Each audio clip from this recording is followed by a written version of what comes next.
ভাইপো, বিদেশ থেকে আমার বেটা একটা চিঠি পাঠাচ্ছে, অল্প পরে শুনুন দাও তো বাবা।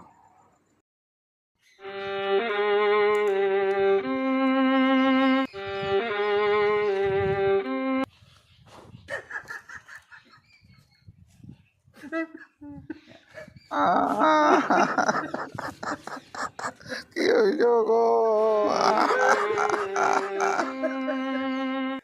কাকা, তুমি কেন কাঁদছো কাকা? আমার চিঠি পড়ে তুমি কাঁদছো? আমার বেটা আর কেনাকে হচ্ছে। না না কাকা, তোমার চিঠি ইংরেজিতে লিখেছে, আমি ইংরেজি জানি না কাকা। দেখ, সালা ইংরেজি পড়তে জানা, সুটবুট পর দাঁড়াচ্ছে। শালা দাঁড়াই থাকাটা গোলমাল।